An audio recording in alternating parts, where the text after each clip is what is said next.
चंद्रपूर जिल्ह्यातील सावली तालुक्यातील मोखाडा गावात सध्या संतापाची लाट आहे। 6 मार्चच्या त्या काळरात्रीने सहारे कुटुंबाचा आधार हिरावून नेला। अवघ्या 31 वर्षांचे दुमाजी आनंदराव सहारे एका अज्ञात वाहनाच्या धडकेत गंभीर जखमी झाले आणि 8 मार्चला नागपूरच्या रुग्णालयात त्यांचा मृत्यू झाला। पण आज 2 आठवडे उलटूनही गुन्हेगार मोकाट आहेत। या घटनेत सर्वात मोठा प्रश्न उपस्थित होत आहे तो म्हणजे पोलीस प्रशासनाच्या कार्यक्षमतेवर। ज्यावेळी हा अपघात झाला तेव्हा गावात शिवजयंतीची मिरवणूक सुरू होती। जागोजागी पोलीस तैनात होते।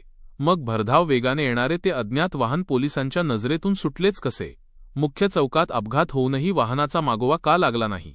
हताश झालेल्या सहारे कुटुंबाने अखेर पत्रकार परिषद घेतली। यावेळी त्यांच्या डोळ्यातील अश्रू थांबत नव्हते। स्थानिक नागरिकांच्या दाव्यानुसार हे वाहन सावलीतून गडचिरोलीत अवैध दारू पुरवठा करणाऱ्या माफियांचे असण्याची शक्यता आहे। न्याय मिळत नसल्याने कुटुंबाने आता थेट चंद्रपूरच्या पोलीस अधीक्षकांकडे धाव घेतली आहे।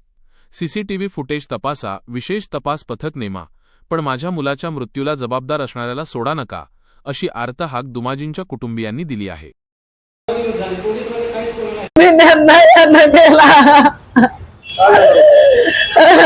मला पाऊस नाही दिले, गाडीवर टाकून घेऊन गेले। पोलिसाची किती घरला बोलला होता तरी कोणीच काही नाही करू शकले। माझ्याला न्याय भेटला पाहिजे।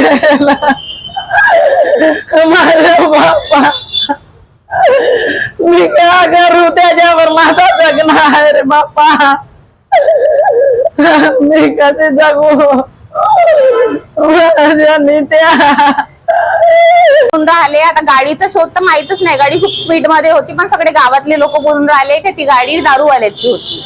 ते बियर बार मधून निघली म्हणते, कोणी इकडून निघली कोणी तिकडून निघली, पण दारूवाल्याची असंच बोलून राहिले। आता आमचा संशय मग तिकडेच जाणार ना। जेव्हा नंबर नाही दिसून राहिले तेव्हा गाडी पण नाही थांबली, स्पीड मध्ये पण होती, मग दारूवाल्याचीच बोलणार सगळे। ही मागणी हेच आहे की आम्हाला न्याय मिळाला पाहिजे। आता ही माझी मोठी आहे, त्यांचं म्हणणं आहे का आता मुलगा गेला तर गेला, पण कोणी केला का केला त्याला तर मग कारवाई झाली पाहिजे ना। त्याला गुन्ह्यामध्ये तो गेला पाहिजे ना, असं मानलं।